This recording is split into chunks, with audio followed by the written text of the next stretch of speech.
سبيل ربه بالحكمة خير نبي بعث إلى خير أمة صلى الله عليه وعلى آله وصحبه وسلم تسليما كثيرا. أما بعد، قال الله تبارك وتعالى في القرآن المجيد والفرقان الحميد: ومن أحسن قولا ممن دعا إلى الله وعمل صالحا وقال إنني من المسلمين. نہیں ہے تیرا نشیمن قصر سلطانی کے گنبد پر، نہیں ہے تیرا نشیمن قصر سلطانی کے گنبد پر، تو شاہین ہے بسیرا کر پہاڑوں کے چٹانوں پر۔ میرے جامعۃ الازہریہ کے چمکتے ہوئے درخشندہ ستاروں اور دوسرے مدارس سے آئے ہوئے مہکتے پھولوں، آج مجھے اس بابرکت محفل میں جس موضوع پر لب کشائی کرنے کا موقع ملا ہے وہ موضوع ہے دور وسائل اعلام فی نشر الدعوہ۔ گرامی قدر، دعوت اللہ علماء اسلام کا فریضہ ہے اور اس آیت فریضے کو سر انجام دینے اور حقیقی خیر امت کا تمغہ حاصل کرنے کے لیے ہمیں دعوت اللہ کی راہ میں ہر جائز ممکن کوشش کرنی ہوگی۔ اللہ رب العالمین نے تمام انبیاء کرام کو وسائل سے محروم مطلق طور پر نہیں بھیجا، بلکہ انہیں اس دور کے مروج بااثر قوت سے مسلح کر کے مبعوث فرمایا۔ دوسرے لفظوں میں ہم یہی کہہ سکتے ہیں کہ اس وقت کی میڈیا قوت کے ساتھ مبعوث فرمایا۔ آپ صلی اللہ علیہ وسلم نے دعوت دین کے خاطر اس وقت کے مروج سارے میڈیا قوتوں کا استعمال کیا، کبھی عاجز کر دینے والے آیتوں کا سہارا لیا تو کبھی صفا پہاڑ کے اوپر چڑھ جاتے اور لوگوں کو حاضر کر دینے والی میڈیائی آواز یا صباحا کا نعرہ لگا کر دعوت اسلام کی تبلیغ کرتے، تو کبھی دور دراز سے آئے حجاج کرام کے خیموں میں جا کر اسلام کا پیغام پہنچا دیتے۔ مطلب یہ کہ کوئی بھی اجتماعی انفرادی موقعات سے جانب نہ دیتے تھے۔ یہی سبب تھا کہ چند ایام گزر پائے تھے کہ پورا خطہ عرب آپ صلی اللہ علیہ وسلم کے لائے دین سے پوری طرح واقف تھا۔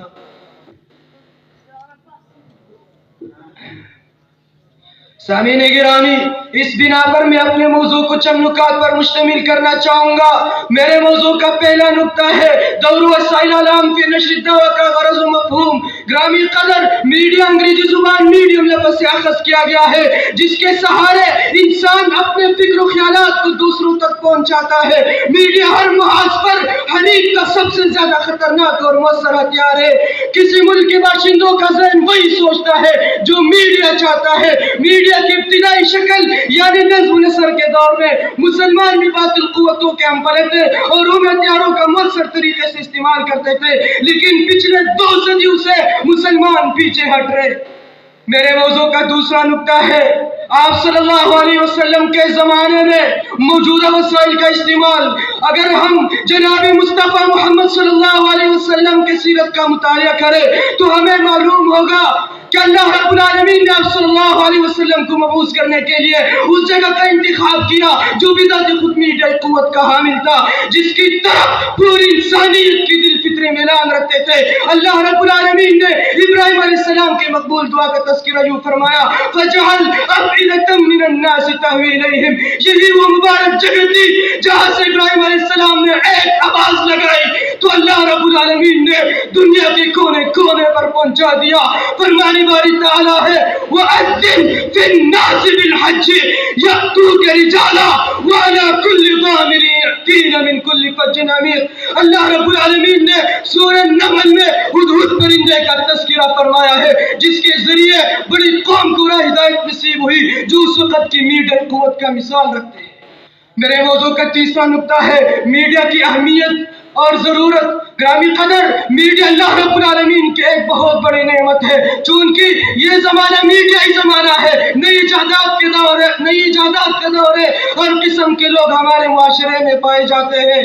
اہل علم بھی موجود ہے، ان پڑھوں کی تعداد بھی بہت زیادہ ہے، دانشمند سیاسی مذہبی کرداروں کا ہوا ہے۔ اگر اس عالم میں میڈیا کا استعمال شیطانی قوتیں اپنے نظریات و افکار کو فروغ دینے میں کرے تو بتاؤ ساری انسانیت کا کیا حشر ہوگا۔ اللہ رب العالمین کا فرمان ہے اللہ ولی الذین آمنوا یخرجهم من الظلمات الى النور والذین کفروا الطاغوت يخرجونهم من النور الى الظلمات۔ مولانا اسماعیل ریحان نے اپنے کتاب الغزو الفکری میں لکھا ہے کہ فی زمانہ 20% جنگ میدانوں میں لڑی جاتی ہے، جبکہ 80% جنگ میڈیا کے ذریعے لڑی جاتی ہے، کیونکہ جنگیں مضبوط اعصاب کے بلبوتے پر لڑی جاتی ہے، اور جب کسی کا دل و دماغ شل ہو تو بڑی سی بڑی فوجیں بھی میدان چھوڑ کر بھاگ جاتی ہیں۔ میرے موضوع کا چوتھا نقطہ ہے میڈیا کے اقسام۔ سامعین گرامی، قدیم دور میں میڈیا تصانیف، تراجم، رسائل اور مجلات پر مشتمل تھی، جبکہ اس جدید دور میں میڈیا کی دو بڑی قسمیں ہیں، ایک الیکٹرانک میڈیا، دوسری پرنٹ میڈیا۔ پرنٹ میڈیا کا آغاز یورپ میں 400 سال قبل ہو چکا تھا۔ 17ویں صدی عیسوی میں یورپ میں اخبار چھپنے لگا، جبکہ 1454 میں جرمن میں پریس کا ایجاد ہو چکا تھا، اور 19ویں صدی میں جرمن میں لیدوں پر طباعت ہونے لگی۔ اسی دوران ٹیلی گراف، پھر ریڈیو، اور 20ویں صدی میں سینما کا ایجاد ہوا، اور ٹیلی ویژن کے ایجاد نے تو ناظرین کو مسحور کر دیا، اور 21ویں صدی میں نجی ٹی وی چینل کا طوفان آ گیا، اور دوسری طرف موبائل، انٹرنیٹ، کمپیوٹر گویا ہر شخص کی ضرورت بنی۔ میرے موضوع کا 5واں نقطہ ہے موجودہ دور میں میڈیا کا کردار۔ گرامی قدر، آج ہماری میڈیا مغربی میڈیا کی عکاسی کرتا ہے۔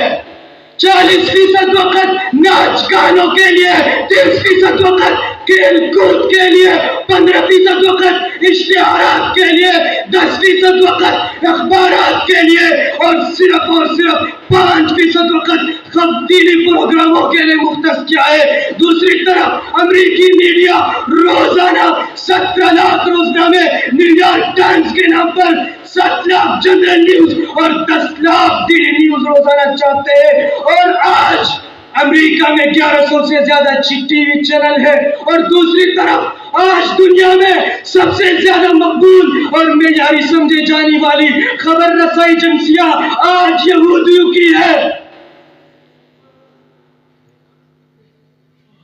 اگر ہم بات کریں تو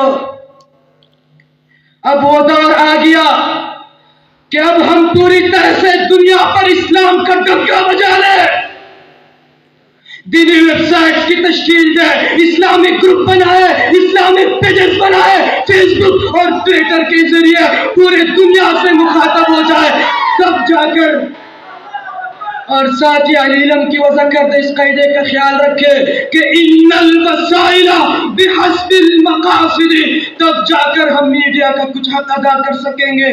آخر میں اپنے موضوع کو شاعر کے شعر سے ختم کرنا چاہوں گا۔ شاعر کا فرمان ہے،